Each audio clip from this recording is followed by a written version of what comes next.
Hey guys, it's morning time here in New York and you guys are gonna make breakfast with me. So you've been asking for more breakfast recipes and this is what I make when I make pancakes for my family. I always love having a healthy spin on it. I always love having a make ahead aspect. These are really awesome to freeze and then reheat them the morning of too, whenever you wanna have them. So I can't wait to share this recipe with you guys.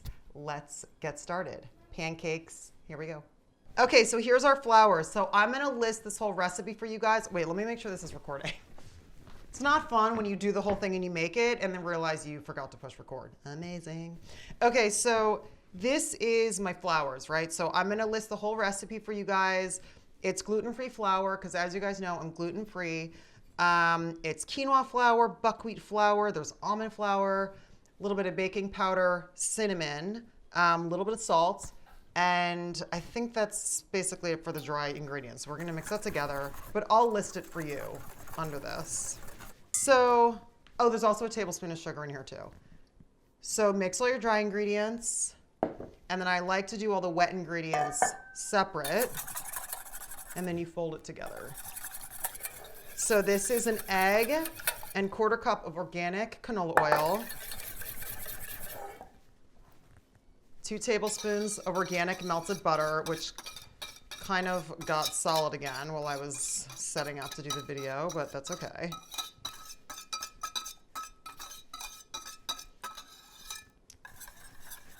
Got most of it. Okay, so now this is 2 cups of organic milk. So now, yes, love? I'm making us pancakes.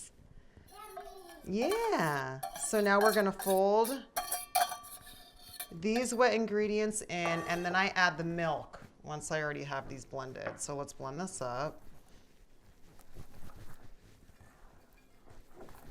Oops. I am getting flour on myself, love. Okay, so now let's add some milk to start getting this all mixed together. I don't like adding it all at once. I like kind of doing it in stages to make sure that everything is totally mixed and combined.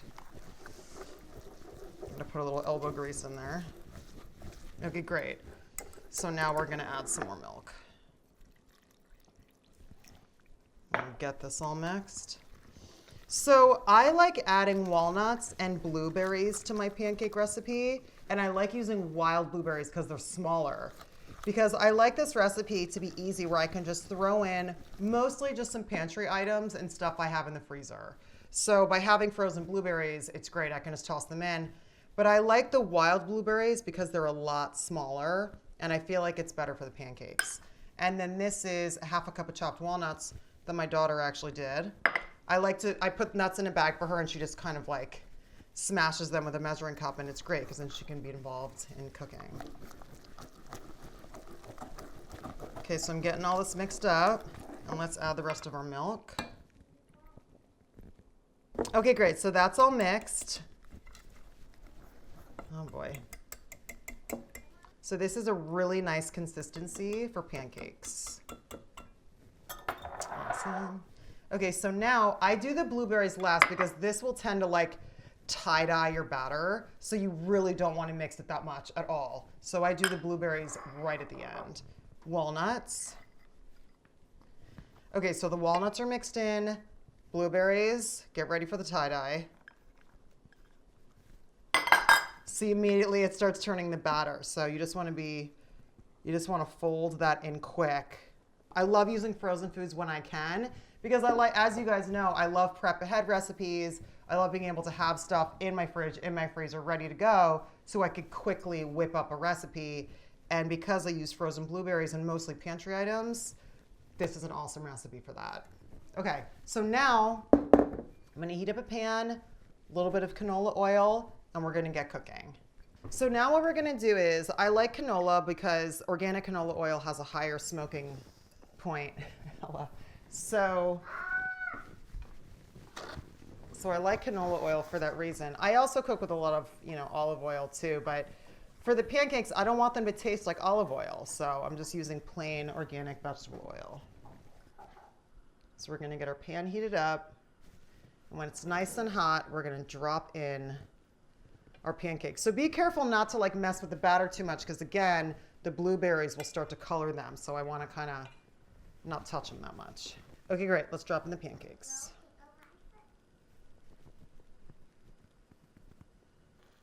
So you don't want them to touch. So I'm gonna fit about 4 in here. So I'm gonna let these cook, and as soon as I start to see little bubbles, that's an indication that we can flip. So a lot of people cook pancakes on a griddle. I don't have a griddle, so that's why I just cook them in a pan like this. But if you have a griddle, by all means, right on.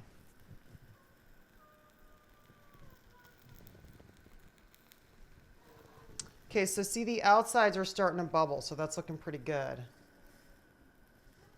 So you can see the little bubbles pop up on the outside. Yeah, those are looking pretty good.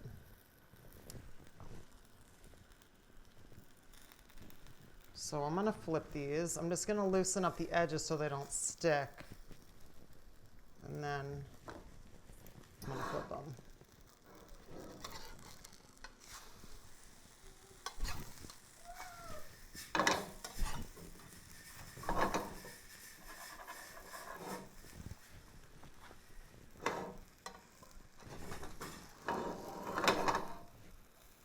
Okay, great. Those are looking beautiful though, right? Give you guys a better view. So we'll let these just cook. And again, you can see the bubbles around the sides here. And then I'm just gonna do the rest of the batter just like this. So I just wanted to show you guys, I just cut into one of these and look at how beautiful. It's perfectly cooked.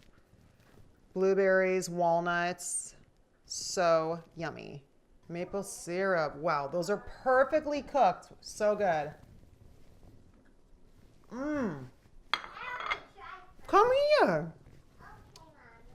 So what I wanted to show you guys was how I freeze these. So when you freeze stuff like this, you can lay it flat on a baking sheet and put that in your freezer for half an hour. And then once they're frozen, you can then kind of pile them up into a bag. My freezer is not big enough to do that. So I also don't have the time because I have 2 young kids. So I throw them in a little baggie, but you want to line them with parchment paper or wax paper. I like parchment paper, so that's what I always use. And now I'm going to pop these in my freezer. And then when I want to use them again, or when I want to, heat them up for breakfast, you pop them in a 350-degree oven. You want to encase them in aluminum foil so they stay moist or else they'll dry out. And you put them in the oven for about 10 minutes or until they're warm. And they're perfect. Put a little butter, a little maple syrup, and they're really good. So this is a great make-ahead recipe. I love doing stuff like this because I know what's in it. I know the exact ingredients. There's no preservatives to make it shelf stable or anything like that. Awesome. I hope you guys like this video. Subscribe to my channel and turn on notifications so you know when I put up another one, and I'll see you guys next time.